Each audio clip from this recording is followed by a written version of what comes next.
యోహాను సువార్త 20:27 తర్వాత తోమాను చూచి నీ వ్రేలు ఇటు చాచి నా చేతులు చూడుము, నీ చెయ్యి చాచి నా ప్రక్కలో ఉంచి అవిశ్వాసివి కాక విశ్వాసమై ఉండమని అనెను. ప్రార్థన. పరిశుద్ధుడ ప్రేమగల మా తండ్రి, నీ విలువైనటువంటి శ్రేష్టమైన అమూల్యమైన పరిశుద్ధమైన నామానికి వేల దూరంలో స్తోత్రం తెలుస్తుందా. వాక్యం నీది, విడం నీవారు నిలబడు. నేను దేవాని వాక్యం చేత సంధించబడి ఆత్మతో అభిషేకించబడి దేవశనికి స్తోత్రమైనా మాట్లాడుచుండగా నాతో నీవుండి మాట్లాడి ఈ బలమైనటువంటి ఆశ్చర్యమైనటువంటి కార్యములు జరిగించాలి. నీ వాక్కు వేలడు తోడని వెలుగు కలుగును, తెలివి లేని వారికి తెలివినిచ్చేది. అందరి ప్రశస్తమైన పరిశుద్ధమైన పవిత్రమైన వాక్కు స్థలంలో వేలపరిచి మా జీవితంలో మార్పును ఆశీర్వాదం కలుగు చేయమని యేసు నామమున ప్రార్థించి వేడుకొంచున్న మా పరమ తండ్రి.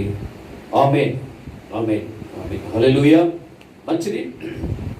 ఈ పరిశుద్ధ గ్రంథంలో యోహాను సువార్త 20:27 మనం చదువుకున్న వాక్యంలో అక్కడ రాబడిన మాట, యేసు ప్రభువు చెప్తున్నాడు తోమగారితో, తోమాను చూచి నీ వ్రేలు ఇటు చాచి నా చేతులు చూడు, నీ చెయ్యి చాచి నా ప్రక్కలో ఉంచి అవిశ్వాసివి కాక విశ్వాసమై ఉండమని అనెను. చాలా జాగ్రత్త మనం అవసరం. ఇక్కడ యేసు ప్రభు వారు తోమా గారితో చెప్తున్నాడు. ఎందుకంట అని మనం పరిశీలన చేస్తే, యేసు ప్రభు వారు పరమ విడిచి లోకానికి వచ్చాడు, 33 సంవత్సరాలు జీవించాడు, మనందరి కొరకు తన విలువైన రక్తాన్ని చిందించాడు. యేసుతో కలిసి 12 మంది శిష్యులు ఉన్నారు. 12 మంది శిష్యులు ఆయన ఏర్పాటు చేసుకున్నాడు. ఆయన ఎక్కడికి వెళ్తే అక్కడికి వచ్చారు. ఆయన మహత్తరమైనటువంటి అద్భుతమైనటువంటి ఆశ్చర్యమైనటువంటి కార్యాలు చూశారు, కన్నులారా చూశారు. ఏమండి, ఆయనతో కలిసి ఎన్నో ప్రాంతాలకి తిరిగారు. దేవుని సువార్తను, సత్య సువార్తను వాళ్ళు కూడా విన్నారు, వాళ్ళు కూడా బోధించారు. మంచిది. యేసుతో కలిసి దగ్గరను చూసినటువంటి ఈ శిష్యులు అయితే యేసు ప్రభు బాధ కూడా చేశాడు. నన్ను పట్టుకుంటారు, బంధిస్తారు, సిలువకు అప్పగిస్తారు, నేను మరణిస్తాను, మళ్ళా తిరిగి 3వ దినాన తిరిగి లేస్తాను అని ప్రభు చెప్పాడు. అయితే ఈ మాటలు చాలా మంది విశ్వసించారు, కొంతమంది విశ్వసించలేదు. దేవుని వాక్యం చాలా మంది ఏమంటే పెడచేమని పెట్టేస్తూ ఉంటారు. కొన్ని విషయాలు ప్రవచనాలు మనం వినాలి. దేవుడి వాక్యం వెదజల్లబడుతూ ఉండగా ఈరోజు దేవుడు నాతో ఏం మాట్లాడబోతున్నాడు అనేటువంటి ఆసక్తి కలిగి, విశ్వాసం కలిగి, భక్తి కలిగి వాక్యాన్ని వీక్షించాలి, వినాలి. మీరు బాగా గమనించవలసినటువంటి విషయం, ఈరోజు మనం చెప్పుకునేటువంటి వాక్యం విశ్వాసం కలిగిన వారుగా ఉంటే, విశ్వాసం మనలో ఉంటే కలిగి ఆశీర్వాదాలు ఏంటో అనేటువంటి విషయాల గురించి మనం నేర్చుకోబోతున్నాం. చాలా జాగ్రత్తగా అవసరం. యేసు ప్రభుతో కలిసి ప్రయాణం చేసినటువంటి ఈ శిష్యులు 12 మంది శిష్యుల్లో ఒకడు ఇస్కరియోతు యూదా. ఇతని గురించి మనం క్లుప్తంగా 2 మాటలు చెప్పుకోవాలి. ఏంటంటే అంటే ఇప్పుడు యేసు ప్రభు వారు సమాధి చేయబడి 3వ దినాన్ని తిరిగి లేచి అంటే మరి శిష్యుల దగ్గరికి వచ్చినప్పుడు కనిపించడానికి, శిష్యుల దగ్గరికి వచ్చినప్పుడు శిష్యులు అందరూ కూడా యేసుని చూశారు. దాంట్లో తోమా గారు లేడు. 12 మందిలో ఎంతమంది ఉన్నారంటే 11 మంది. ఇస్కరియోతు యూదా అతను ఊరి పెట్టుకుని చనిపోయాడు. నెక్స్ట్ 11 మంది ఉన్నారు. 11 మందిలో యేసు ప్రభు వారు యూదులకు భయపడి ఆదివారం సాయంత్రమున యూదులకు భయపడి శిష్యులు ఒక మేడగదిలో ఉన్నప్పుడు యేసు అక్కడికి వెళ్ళి మీకు సమాధానం కలుగును గాక అని యేసు ప్రభు వారికి ప్రత్యక్షమయ్యాడు. అప్పుడు తోమా గారు లేడంట. 10 మంది శిష్యులే ఉన్నారు అక్కడ. వీరు అత్యానందభరితులు అవుతున్నారు. ఎందుకంటే కీర్తన గ్రంథం 16వ అధ్యాయంలో నా ఆత్మను పాతాళంలో విడిచిపెట్టువాడు కాదు, నీ పరిశుద్ధుల్ని కుళ్ళు పట్టనివని కూడా వాక్యంలో రాయబడినట్లుగా ఈ 10 మంది కూడా యేసు నుండి విశ్వాసం వచ్చారు. ఒక రకంగా చెప్పాలండి, విశ్వాసి యొక్క గుంపులో వారు ఉన్నారు, విశ్వాసం కలిగిన గుంపులో వారు ఉన్నారు కాబట్టి వాళ్ళు యేసును చూడగలిగారు. ఇప్పుడు ఇస్కరియోతు యూదా లేడు, అలాగనే తోమా గారు కూడా లేడు. కానీ యేసు ప్రభువు ప్రత్యక్షమయ్యాడు. ఆ 10 మంది శిష్యులు చూశారు, అత్యానందపడుతున్నారు. ఈలోపుగా యేసు కనిపించి వెళ్ళిపోయిన తర్వాత తోమా గారు వచ్చాడు. ఆ తోమా గారు వీళ్ళందరూ సంతోషం ఉండడం చూశాడు. యేసు ప్రభువు చనిపోయాడు, సమాధి చేయబడినటువంటి బాధ మీకు ఎవరికి లేదని అనుకున్నాడో ఏంటో. మొత్తం మీరు ఏంటి ఈ సంతోషానికి, మీ సంతోషానికి అవధులు లేవు, కారణం ఏంటి అని వాళ్ళని అడిగి ఉండొచ్చు. వాళ్ళంతా అక్కడ చెప్తున్నారు, మేము యేసుని చూసాం, మేము యేసుని చూసాం అని. కాబట్టి ఆశ్చర్యపోతున్నాడు. మీరు యేసు మన మధ్య లేడు అనేటువంటి వేదనతో, బాధలో మీరు ఉండి కలలో ప్రత్యక్షం అయి ఉండొచ్చు. అందువల్ల మీరు యేసు మరలా తిరిగి వచ్చాడని అనుకుంటున్నారేమో అన్నట్లుగా అవిశ్వాస మాటలు మాట్లాడుతున్నట్టుగా మనం అర్థం చేసుకోవాలి ఈ వాక్యాన్ని బట్టి. అయితే విశ్వాసం లేదు అతనికి. మీరు మీరు ఏం చేశారు? ఆయన గాయాల్లో వేలు పెట్టి చూడలేదు. నేనైతే ఆయన నిజంగా ఏసా కాదా, అది కలయా నిజమా అని తెలుసుకోవడానికి ఆయన గాయాల్లో వేలు పెట్టి నేను చూస్తాను అని అక్కడ చెప్పడం కూడా మన బైబిల్ ఉన్నది చూడగలుగుతాం.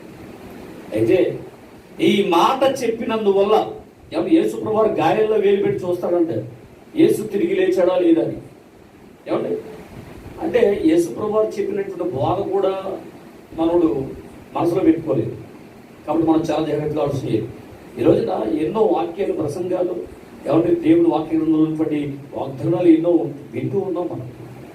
ఏదైతే దేవుడు వాగ్దానం చేశాడో ఖచ్చితంగా ఆయన నెరవేరుస్తాడు. ఆయన ఒక మాట చెప్పాడు, నేను మరణిస్తాను మళ్ళీ తిరిగి లేస్తాను అని అన్నాడు. ఆ మాట మీద విశ్వసించిన వారందరూ యేసుని చూస్తున్నారు. ఆ మాట ఎందుకు విశ్వాసం లేనటువంటి తోమ యేసుని చూడలేకపోయాడు. కాబట్టి ఈ తోమ ఏమన్నాడు? నేను చూచి నమ్ముతానని చెప్పాడు. నేను పరీక్షించి తాకి అప్పుడు యేసు మరలా తిరిగి లేచాడని నేను నిర్ధారిస్తానని చెప్పి అక్కడ ఉన్నటువంటి వ్యక్తులకు చెప్పాడు. దేవుడు విన్నాడు. అందువల్ల దాదాపుగా 8 రోజులు తోమ గారికి ప్రత్యక్షం కాలేదు. ఆదివారం సాయంత్రం 10 మంది శిష్యులు చూశారు, దాంట్లో తోమ లేడు. ఇక్కడ మరలా ఆదివారం సాయంత్రం వరకు ఎన్ని రోజులు? 8 రోజులు అయింది. ఇప్పుడు బయటికి వెళ్తే యేసు మేము చూసామని ప్రజలు చెప్తున్నారు తోమ గారికి. లోపలికి వస్తే శిష్యులందరూ కూడా మేము యేసుని చూసామని చెప్తున్నారు. ఇప్పుడు ఇతనికి ఎంత బాధ కలుగుతుందో తెలుసా? యేసుతో కలిసి, యేసుతో ఉండి, యేసుతో తిరిగి, యేసు చేసిన అద్భుతాలు చూసి ఇప్పుడు యేసును చూడలేదంటే ఎంత దౌర్భాగ్యం చెప్పండి. ఇప్పుడు అందరూ ఎల్లమ్మ, పుల్లమ్మ, వెంకట్రావు, సుబ్బారావు అందరూ కూడా మేము యేసుని చూసాం, మేము యేసుని చూసాం, నువ్వు చూడలేదా అని అడిగితే ఎంత బాధ కలుగుద్ది తోమ గారికి? ఇప్పుడు నేను ఎంత దౌర్భాగ్యంలో ప్రభువా, నేను చూడలేకపోయినటువంటి బాధ అతను కలిసి వేస్తూ 8 దినాలు వెయిట్ చేయవలసి వచ్చింది తోమ గారు. ఇప్పుడు 8వ రోజున ఆదివారం సాయంత్రం ఆ 10 మందితో కూడా తోమ గారు ఉన్నాడంట. అప్పుడు యేసు ప్రభువు వెళ్ళాడు. వెళ్ళి తోమ గారితో చెప్తున్నాడు, తోమ చదవన్న మాట 27 వచ్చు. తోమ నీ వ్రేలు ఇటు చాచి నా చేతులు చూడు, నీ చేయి చాచి నా ప్రక్కలో ఉంచి అవిశ్వాసివి కాక విశ్వాసివై ఉండు. ఆమె దేవునికి మహిమ కలుగును గాక. ఎన్ని కార్యాలు, ఎన్ని అద్భుతాలు, ఎన్ని ఆశ్చర్యమైనటువంటి కార్యాలు దేవుడు మన పక్షాన్ని చేస్తూ ఉన్నాడు. నేటి కాలంలో ఎంతో మందిని, అలాగనే మన జీవితంలో ఎన్నో కార్యాలు దేవుడు చేశాడు. కానీ కొన్ని విషయాల్లో అవిశ్వాసంతో, వ్యాధులతో మనమే సతమతమైపోతూ ఉంటాం. చాలా జాగ్రత్తగా వచ్చు.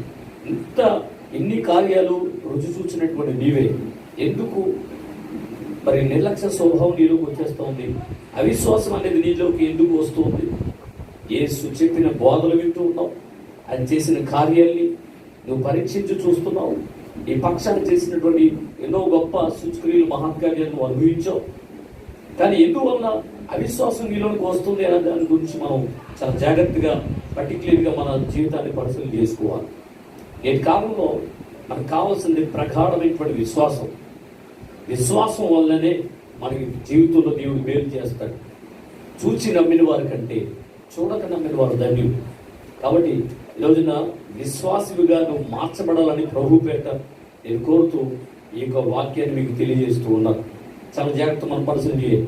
ఒక ఆవిడ దేవుడితో ప్రార్థన చేస్తున్నాను, దేవుడికి మాట్లాడుతుంది. దేవుడితో ప్రార్థనలో, యేసయ్య నా జీవితంలో నువ్వేం చేసావు? నిన్నగాక మొన్న వచ్చినటువంటి ఆవిడికి మేలు చేసావు, ఎల్లమ్మకి చేసావు, పుల్లమ్మకి చేసావు, వెంకట్రావుకి చేసావు, సుబ్బారావుకి చేసావు, అందరికీ చేస్తున్నావు, నాకు ఎందుకు చేయట్లేదు ప్రభా నాకు ఏ మేలు చేయలేదని చెప్పి దేవుని మీద ఏమంటే నేరారోపణ చేస్తున్నట్ట. అప్పుడు ప్రభు అన్నాడంట, అమ్మా నీకేమీ నేను చేయలేదు కదా, అయ్యో సరే ఒక పెన్ను పేపర్ పట్టుకో, నేను చెప్పినవన్నీ రాయి అన్నాడు. అప్పుడు ఆవిడ ఆ పెన్ను పేపర్ పట్టుకుని రాయడం మొదలెట్టింది. ఇప్పుడు దేవుడు చెప్తున్నాడు, ఇవి రాస్తా ఉంది, నీకు స్థలం లేదు, స్థలం ఇచ్చాడు, నీకు ఇల్లు లేదు, ఇల్లు ఇచ్చాడు, నీకు సంతానం లేదు, సంతానం ఇచ్చాడు, నీ నీ పిల్లలకి వివాహం కాలేదు, వివాహం జరిగేటట్లు నేను చేశాను, నేను ఆర్థికంగా బలపరిచాను. ఇవన్నీ దేవుడు చెప్తూ ఉంటే ఇవి రాసేస్తూ ఉంది. ఇవి కాన్సన్ట్రేషన్ అంతా కూడా వ్రాత మీదే ఉంది, వ్రాత మీదే ఉంది. వినాలి, గమనించాలి. ఇప్పుడు ముందు పేపర్ అంతా ముందు పక్క అంతా రాసేసింది, మళ్ళీ నెక్స్ట్ పేజీ నెక్స్ట్ వెనక్కి తిప్పింది, ఆ వెనకాల కూడా రాసేస్తూ ఉంది దేవుడు చెప్పినవన్నీ కూడా. అన్నీ రాసేసిన తర్వాత ప్రభు ఆగు, ఇంకా వ్రాయడానికి ఇక్కడ ప్లేస్ లేదయ్యా అని అన్నంట.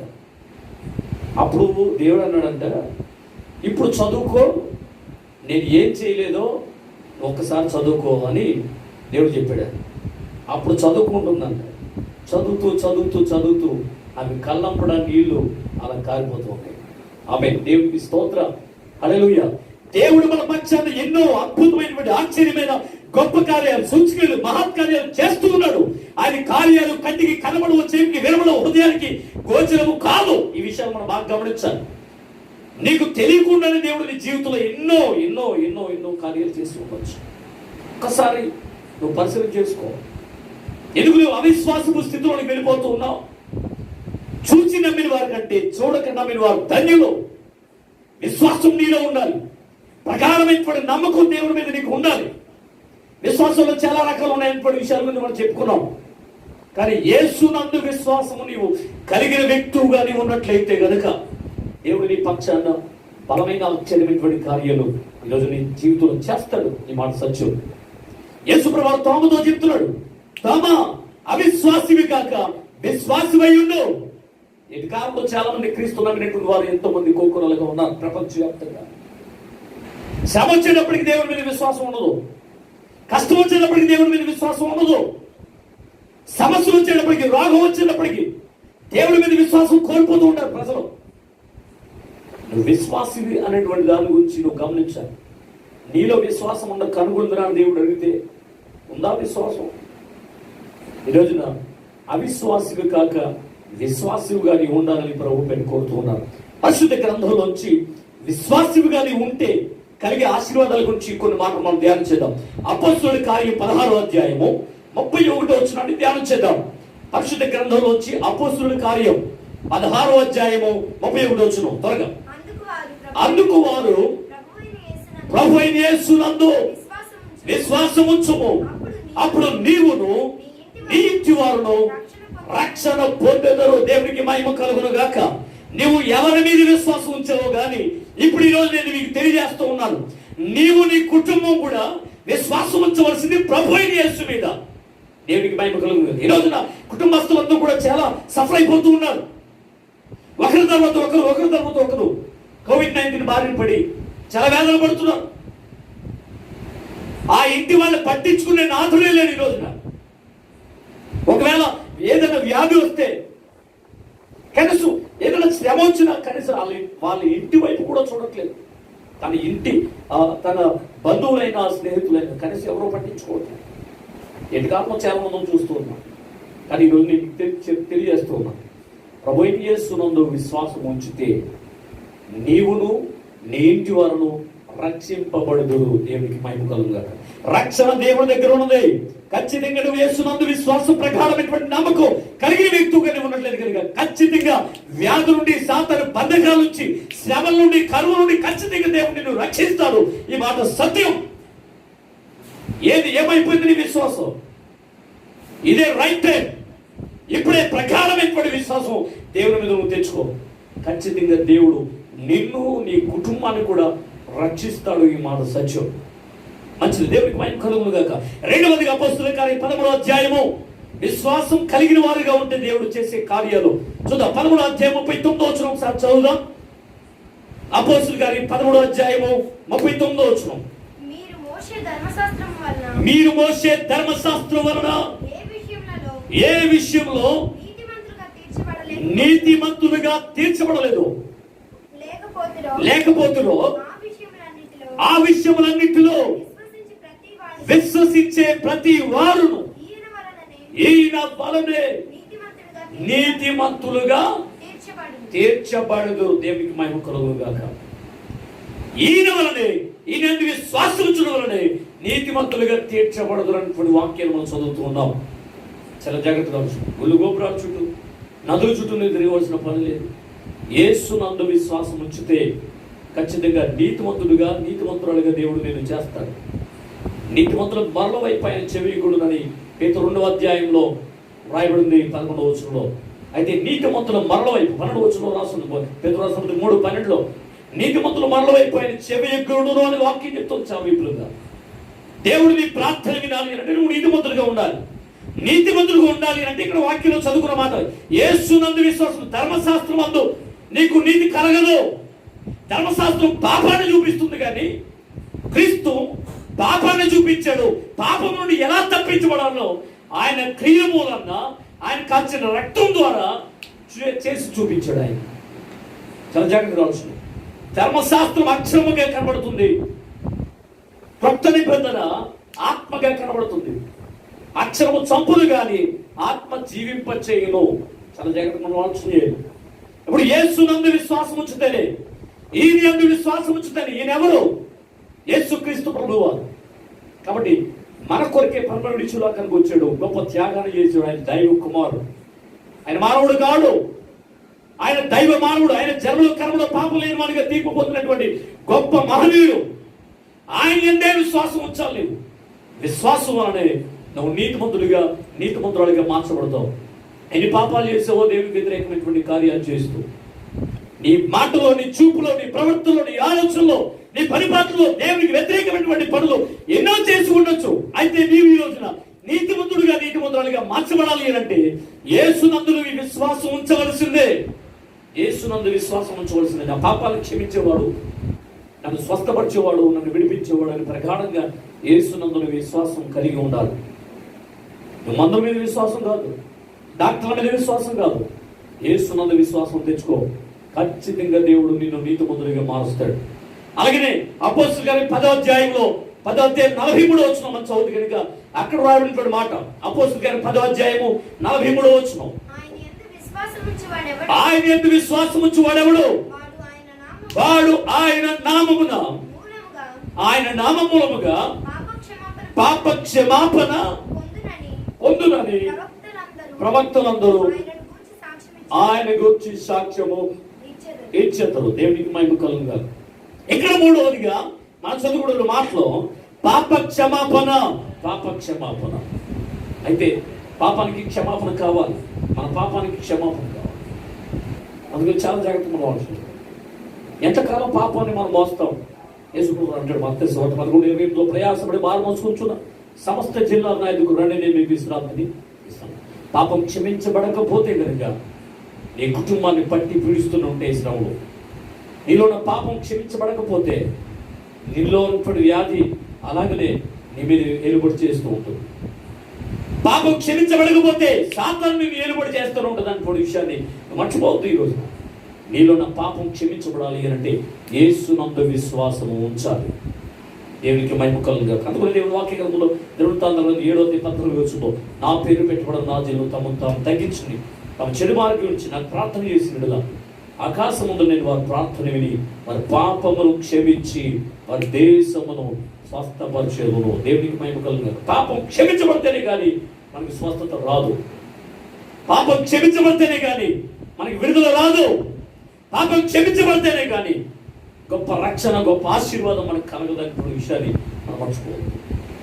పాపం మనల్ని పట్టి పీడిస్తుందేమో, యేసునందు విశ్వాసం ఉంచు, ఆయనే నీ పాపాన్ని క్షమించేవాడు. పేతురుగారు చెప్పినటువంటి వాక్యాన్ని వాళ్ళందరూ విని మారు మనసు పొంది పాప క్షమాపణ కలిగి వారు యేసుక్రీస్తు నామములో బాప్తిసం పొందితే 5,000 మంది రక్షింపబడినట్లుగా దేవుని వాక్యాన్ని మనం ఆ అధ్యాయంలో మనం చూడగలుగుతున్నాం. దేవునికి మహిమ కలుగును గాక. చాలా జాగ్రత్త మనం వచ్చినాయి. నెంబర్ 1, యేసునందు విశ్వాసం ఉంచితే దేవుని కుటుంబం రక్షించబడుతుంది. నెంబర్ 2, యేసునందు విశ్వాసం ఉంచితే నీవు నీ కుటుంబం నీవు నీతిమంతుడుగా నీతిమంతురాలుగా మార్చబడతావు. నెంబర్ 3, పాప క్షమాపణ. యేసునందు విశ్వాసం ఉంచితే పాప క్షమాపణ కలుగుతుంది. రాళ్ళ మీద, రప్పల మీద, గుళ్ళ మీద, గోపురాల మీద, చెరువుల మీద, పుట్ల మీద కదా విశ్వాసం ఉంచవలసింది.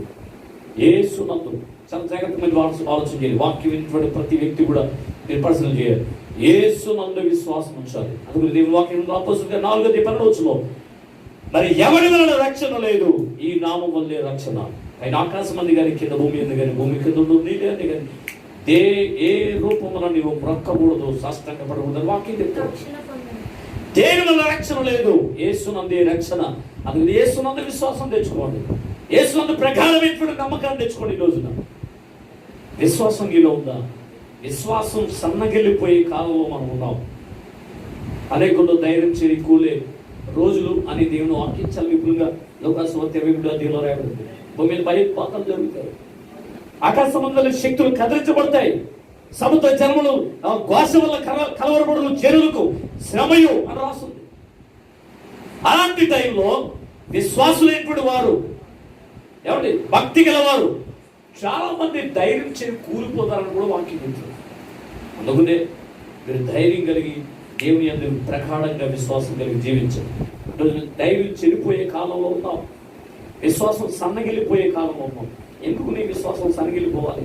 యేసయ్య నన్ను స్వస్థపరుస్తాడా? యేసయ్య ఈ కోపంలోంచి నన్ను విడుదల కలిగిస్తాడా? యేసయ్య నన్ను రక్షిస్తాడా? యేసయ్య నన్ను ఆశీర్వదిస్తాడా? యేసయ్య కరులో నన్ను సజీవురాలుగా కాపాడతాడా అనేటువంటి అపనమ్మకం నీకు ఎందుకు వస్తుంది? ఇది నేను వాక్యంలో తెలియజేస్తున్నటువంటి మాట. నువ్వు నిజంగా యేసునందు విశ్వాసం ఉంచితే ఖచ్చితంగా నేను రక్షిస్తాడు. యేసునందు విశ్వాసం ఉంచితే నీకు క్షమాపణ ఇస్తాడు. యేసునందు విశ్వాసం ఉంచితే ఆయన నీతిమంతులుగా ఆయన మారుస్తాడు. నెక్స్ట్ మరొక మాట పరిశుద్ధ గ్రంథంలో వచ్చి అపోస్తలుల కార్యం 15వ అధ్యాయము 9వ వచనం. అపోస్తలుల కార్యం 15వ అధ్యాయము 9వ వచనం చదువుదాం. వారి హృదయములను విశ్వాసము వలన పవిత్రపరచి ఆమేన్. దేవునికి మహిమ కలుగును గాక. ఇక్కడ చదువుకున్న వాక్యంలో విశ్వాసం వల్లనే పవిత్రపరచబడదురు. దేవునికి మహిమ కలుగుగా. నీతిమంతులు, క్షమాపణ, పవిత్రత అన్నీ కూడా ఈక్వల్గానే మనకు అర్థమవుతూ ఉన్నాయి. పవిత్రత కావాలి అనంటే ఏమంటే మనం యేసునందు విశ్వాసం ఉంచాలి. దేవునికి స్తోత్రం. ఎన్ని నదుల్లో మునిగినా మనకు పవిత్రతగా రాదు. 7 సార్లు మునిగాడంట. ఎవరు? నయమాన్ 7 సార్లు మునిగాడు. శుద్ధుడవు అని చెప్పాడు. దేవునికి స్తోత్రం. హల్లెలూయా. నువ్వు శుద్ధుడవు, యోర్దాను నదిలోకి వెళ్ళి 7 మార్లు మునిగి నువ్వు శుద్ధుడు కాదు అని చెప్పాడు ప్రవక్త. 7 సార్లు మునిగాడు, శుద్ధుడైపోయాడు. కాబట్టి పాపంతో శాపంతో నిండి ఉన్నావేమో, దేవుడు నువ్వు శుద్ధిపరచాలి అంటే యేసునందు విశ్వాసం ఉంచవలసినటువంటి పరిశుద్ధ గ్రంథంలో మరొక మాట మనం చూద్దాం. నెక్స్ట్ తర్వాత 5వదిగా యోహాను సువార్త 3వ అధ్యాయము 16వ వచనం. యోహాను సువార్త 3వ అధ్యాయము 16వ వచనం. దేవుడు లోకమును ఎంతో ప్రేమించును కాగా ఆయన తన అద్వితీయ కుమారునిగా పుట్టిన వాని యందు విశ్వాసముంచు ప్రతి వాడును నశింపక నిత్య జీవం పొందినట్లుగా ఆయనను అనుగ్రహించును. దేవునికి మహిమ కలుగునుగాక. ఇక్కడ మనం చదువుకున్న మాట 5వదిగా ప్రభు అయిన యేసునందు విశ్వాసం ఉంచితేనే, ఆ కుమారుని యందు విశ్వాసం ఉంచితేనే మనకు నిత్య జీవం. చాలా జాగ్రత్తగా వచ్చింది. నేటి కాలంలో ఆశీర్వాదం గురించి కాదు చెప్పుకునేది, పదవ రాజ్యం గురించి చెప్పుకోవాలి. ఎందుకంటే ఇది రాకడికి అతి సమీపంలో ఉన్నటువంటి కాలాలు. దేవుని రాకడెప్పుడో, మన ప్రాణపోకడెప్పుడో తెలీదు. ఎంత బ్రతికి పరలోకానికి చేరకపోతే ప్రయోజనం ఏమిటి? చాలా జాగ్రత్తగా వస్తుంది. కొద్ది కాల జీవితాన్ని దేవుడు మనకి ఈ లోకంలో ఇచ్చాడు. యుగాలు ఉండేది 2 స్థలాల్లో. 1 నరకం, 2 పరలోకం. 1 అగ్నిగుండం, 2 పరలోకం. ఎక్కడుండాలని నువ్వు కోరుకుంటున్నావు, నిశ్చయించుకుంటున్నావు? రాజ్యంలోనా, నరకంలోనా? యేసయ్య రాజ్యంలోనే ఉండాలి అంటే, తండ్రి ముఖదర్శనం చేసే విధంగా నువ్వు ఉండాలి అంటే, ఏమంటే పరలోక రాజ్య ప్రాప్తి నీకు దేవుడు అనుగ్రహించాలి అంటే నువ్వు యేసునందు విశ్వాసం ఉంచవలసినటువంటి చాలా జాగ్రత్తగా విషయం. అందుకనే నీకు మోక్షం కావాలి అన్నా, స్వర్గం కావాలి అన్నా, పరలోకం కావాలి అన్నా, ఏమంటే నువ్వు యేసునందు ప్రగాఢమైన విశ్వాసం కలిగి నువ్వు జీవించాలి. ఈ మాట సత్యం. చాలా జాగ్రత్తగా ఉంటుంది. దేవుడు రాకడ ఎప్పుడు మనకు తెలియదు, మన ప్రాణపోకడ ఎప్పుడు కూడా మనకు తెలియదు. కాబట్టి ఎంతలో కనబడి అంతలో మాయమైపోయే ఆవిరి ఉంటుంది మన జీవితం. కాబట్టి యేసుని ప్రగాఢంగా విశ్వసించండి, యేసుని ప్రగాఢంగా నమ్మండి. ఖచ్చితంగా దేవుడు మీకు నిత్య జీవం ఇస్తాడు. అందుకు దేవుడు వాక్యంలో రోమపత్రిక 23లో ఎలాగైనా పాపం వల్ల వచ్చే జీతం అయితే దేవుని కృపావరం మన క్రీస్తు యేసునందు నిత్య జీవం. మన పాపముల చేత మనం చచ్చిన వారి ఉండగా అంటాడు ఎఫెసీయులకు రాసిన 2వ అధ్యాయంలో. మన పాపముల చేత, అపరాధముల చేత చచ్చిన వారి ఉండగా క్రీస్తుతో కూడా మనను బ్రతికించను అనేటువంటి మాట కనబడుతుంది. అయితే జీవించుచున్నావు అనే మాటే కానీ మృతుడు అనే ప్రకటనలో రాయబడింది. అయితే నువ్వు నిత్య జీవానికి వారసుడు అవ్వాలి అని అంటే యేసునందు విశ్వాసం ఉంచవలసింది. ఒక వ్యక్తి మతాధికారి నికోదేము యోహాను 3వ అధ్యాయంలో పరిగెత్తుకుంటూ వచ్చాడు. రాత్రి కాలంలో ముసుగు వేసుకుని నిత్య జీవానికి వారసున్నవాలని ఏం చేయాలి ప్రభు అని అడిగాడు. నువ్వు దేవుని ఎదుటి పంపడిన వాడు అని నేను ఎరుగుదును, అయితే నిత్య జీవానికి వారసున్నవారంటే ఏం చేయాలని అడిగాడు. ఒకడు కొత్తగా జన్మిస్తే నేను వాడు నిత్యరాజ్యానికి వారసుడు కాడని ప్రభు అతనితో చెప్పాడు. కాబట్టి చాలా జాగ్రత్త. ఒక యవనస్తుడు, గొప్ప యవనస్తుడు, ధనవంతుడు పరిగెత్తుకుంటూ వచ్చి వాళ్ళు కూడా నిత్య జీవానికి వారసున్నవారంటే ఏం చేయాలని అడిగాడు. ఈ దేవుడిని యెహోవాను పూర్ణాత్మతో, పూర్ణ మనసుతో, పూర్ణ వివేకంతో ఆరాధించని చెప్పాడు. నా చిన్నప్పటి నుంచి నేను చేస్తున్నానని చెప్పాడు ఆ వ్యక్తి, ధనవంతుడు. అయితే నీ ధనం ఎక్కడుందో నీ ప్రాణం అక్కడే ఉండదు, కాబట్టి నీ ధనం అమ్మి పేదలకు ఇచ్చేయి అన్నాడు. కాబట్టి ఈ రోజున నీవు నీ ప్రాణం ఒక చోటున, నీ మనసు, నీ ప్రాణం ఒక చోటున, నీ భక్తి ఒక చోటున చేస్తావు. దేవుని కంటే ఎక్కువగా దేన్ని ప్రేమిస్తున్నావు అది దేవుడు నీ ఎదురు నుంచి ఒక దెబ్బతో తీసేస్తాడని వాక్యం చెప్తావు. మనస్సుతో హృదయపూర్వకంగా దేవుడిని వెంబడించు, దేవుణ్ణి ఆరాధించు, దేవుడిని విశ్వాసం ఉంచు. ఖచ్చితంగా దేవుడు నీకు నిత్య రాజ్యాన్ని, నిత్య జీవాన్ని దేవుడు నీకు ఇస్తాడు. చాలా జాగ్రత్తగా. అది యేసు ప్రభువు చెప్తాడు యోహాను 11వ అధ్యాయము 25వ వచనంలో. ఏమంటే లాజరు బ్రతికించిన టైంలో ఆయన చెప్తున్నటువంటి మాట, పునరుద్ధానము జీవం నేనే, నా యందు విశ్వాసం ఉంచువాడు చనిపోయిన బ్రతుకును, బ్రతికి నా యందు విశ్వాసం ఉంచినవాడు మరెన్నటికీ చావడని ప్రభు చెప్పాడు. ఒక్కసారి జన్మించిన వాడు 2 సార్లు మరణిస్తాడు, 2 సార్లు జన్మించిన వాడు ఒక్కసారే మరణం వాడికి. కాబట్టి నువ్వు ఎన్ని జన్మలు ఎత్తావు? మనం చనిపోయిన తర్వాత ఇంకో జన్మ ఎత్తడానికి లేదు. నువ్వు ఆల్రెడీ తల్లి గర్భంలో జన్మించావు ఒకసారి. 2వ జన్మ యేసుక్రీస్తునందు విశ్వాసం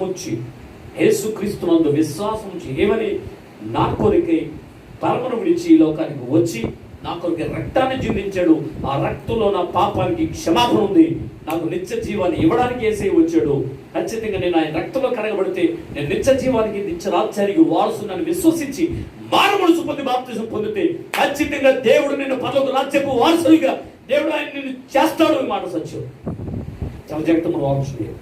నెక్స్ట్ తర్వాత ఆరోగ్య పరిశుద్ధ గ్రంథంలోంచి యోహాను సువార్త 1వ అధ్యాయము 12వ వచనాన్ని మనం ధ్యానం చేద్దాం. యోహాను సువార్త 1వ అధ్యాయము 12వ వచనం. యేసునందు విశ్వాసం ఉంచితే కలిగే ఆశీర్వాదాల గురించి మనం చెప్పుకుంటూ ఉన్నాం. తన్ను ఎందరూ అంగీకరించుదురో వారందరికీ, అనగా తన నామమునందు విశ్వాసం ఉంచిన వారందరికీ దేవుని పిల్లలు అవ్వడానికి ఆయన అధికారము అనుగ్రహించాడు. దేవునికి మహిమ కలుగుగా. నువ్వు దేవుని కుమారుడిగా, కుమార్తెగా మార్చబడాలి అంటే యేసునందు, ఆయన నామమందు విశ్వాసం ఉంచాలి, ఆయన అంగీకరించాలి, ఆయన నామమందు విశ్వాసం ఉంచాలి. ఆయన నామంలో శక్తి ఉంది, ఆయన నామంలో ప్రభావం ఉంది. ఆయన నామాన్ని ఉచ్చరించిన వెంటనే దెయ్యాలు లోబడుతున్నాయి. యేసుప్రభు శిష్యులు 70 మంది చెప్తున్నారు, ఈ నామమును మేము దెయ్యాలు వెలగొడుతున్నాం అని చెప్పారు. చక్రం మాట.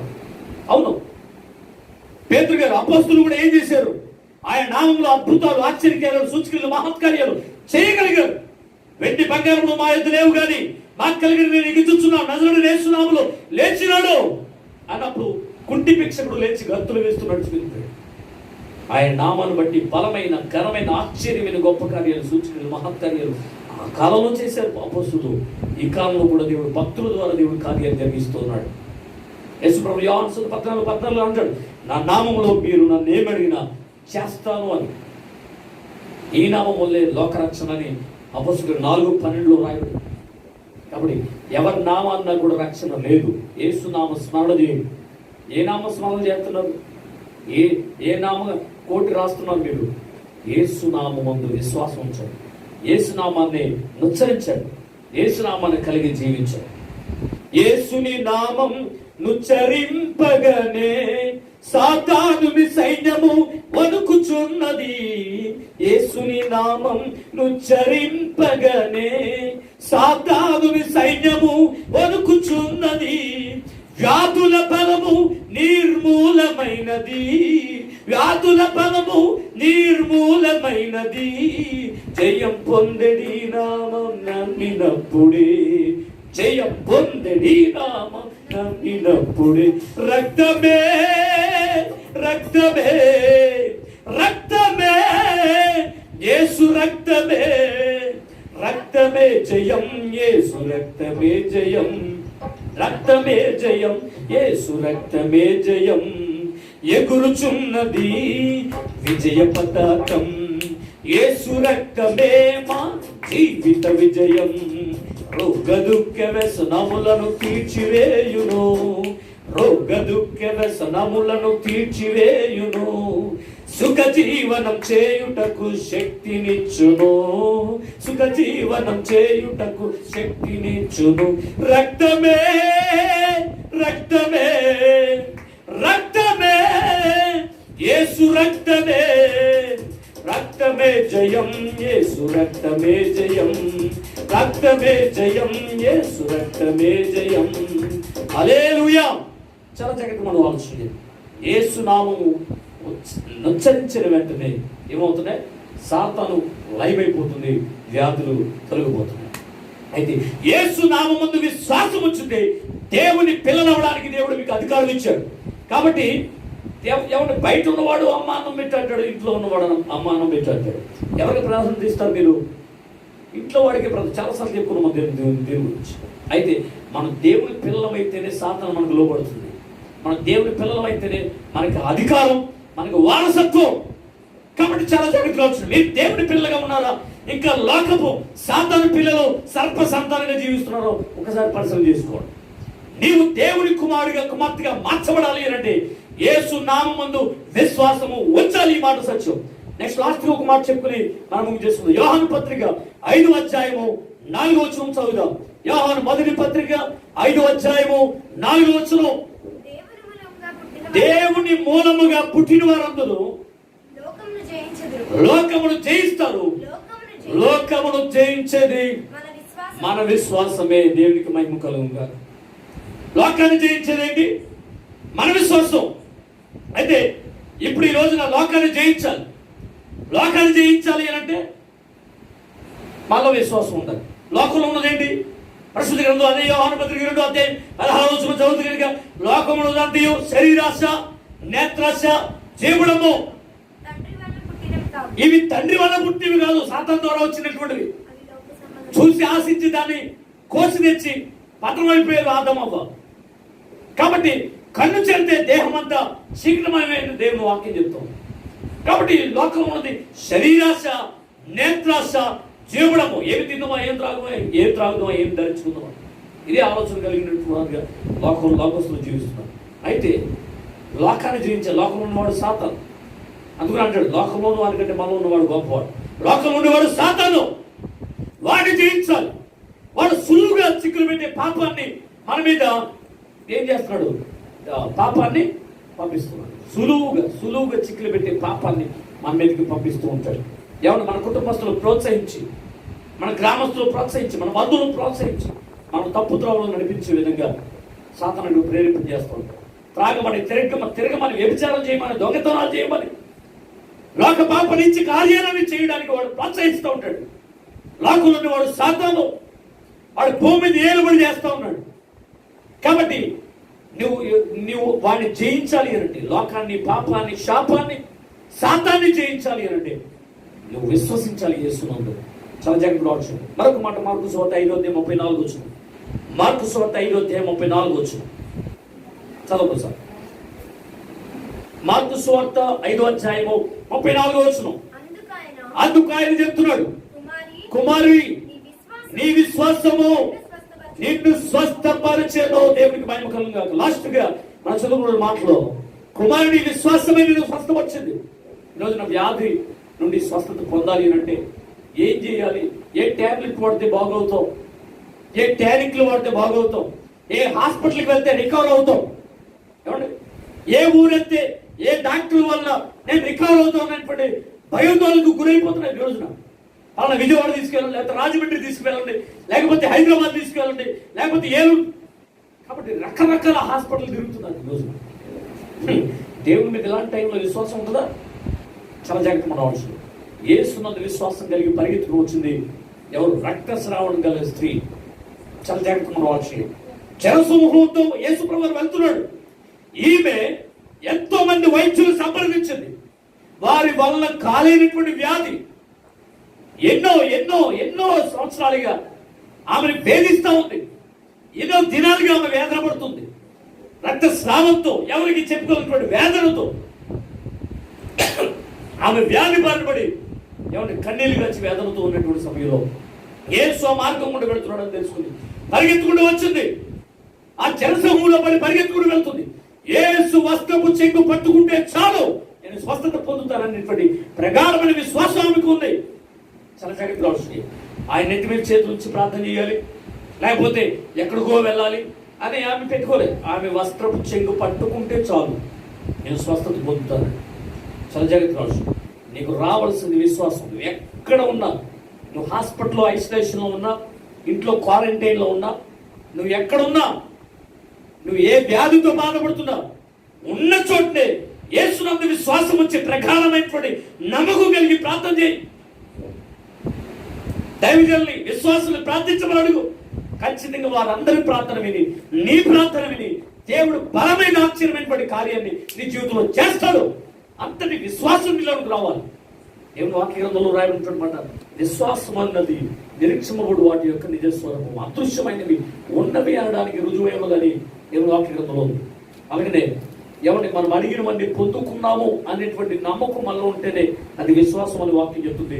ఖచ్చితంగా నీ వ్యాధులను దేవుడు నిన్ను స్వస్థపరుస్తాడు, నీకు క్షమాపణ ఇస్తాడు, నిన్ను నీతిమంతుడిగా మార్చుతాడు, నీకు రక్షణ ఇస్తాడు, నిన్ను స్వస్థపరుస్తాడు, నిన్ను పవిత్రపరుస్తాడు. ఎవరి నిన్ను ఆయన కుమారుగా కుమార్తెగా ఆయన మార్చుకుంటాడు. ఖచ్చితంగా లోకాన్ని జయించే విధంగా దేవుడు నిన్ను నిలబెడతాడు. అట్టి కృప దేవుడు మన జీవితంలో కలుగు చేయాలని ప్రకారమైనటువంటి విశ్వాసం దేవుడిలో మనకి దేవుడు కలుగు చేయాలని కోరుదాం.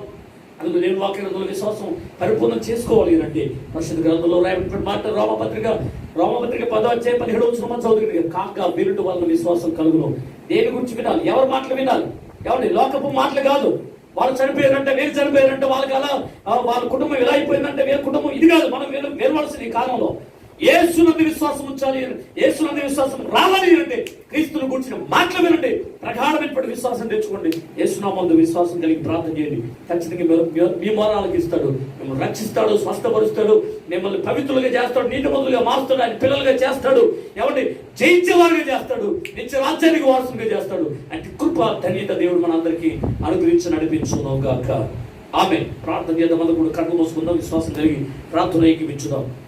ఉన్న చోటనే మనం అందరూ కూడా తల వచ్చి మోకరించి కన్నీళ్లు కాచి దేవుని సన్నిధిలో ప్రార్థన. తోమ అవిశ్వాసపరుడుగా ఉన్నాడు, అందువల్లే 8 దినాలు యేసుని చూడలేకపోయాడు. కాబట్టి తోమ వల్ల జీవించుకుంటూ తోమ వల్ల ఎంతో మంది లోకంలో జీవిస్తున్నారు. అవిశ్వాసం వల్ల విడిచివేయబడతారు. వాటికి చెప్తూ ఉంది. దీనిలో ఎందుకు అవిశ్వాసం వస్తుంది? నమ్మినటువంటి గొప్పవాడు యేసుని విశ్వాసం వచ్చి కన్నీళ్లు కాచి హృదయపూర్వకంగా మనపూర్వకంగా ప్రార్థించడం. పరిశుద్ధ గ్రామీణ మాత్రమే రోజు దేవుని విశ్వాసంతో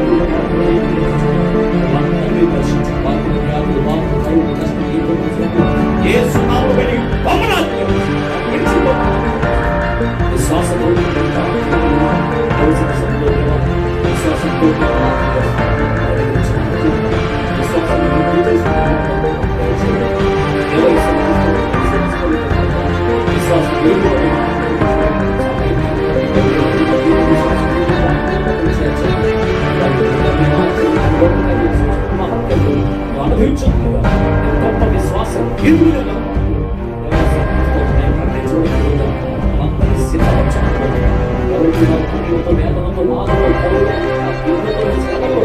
వ్యాధులు సర్దుకుపోతూ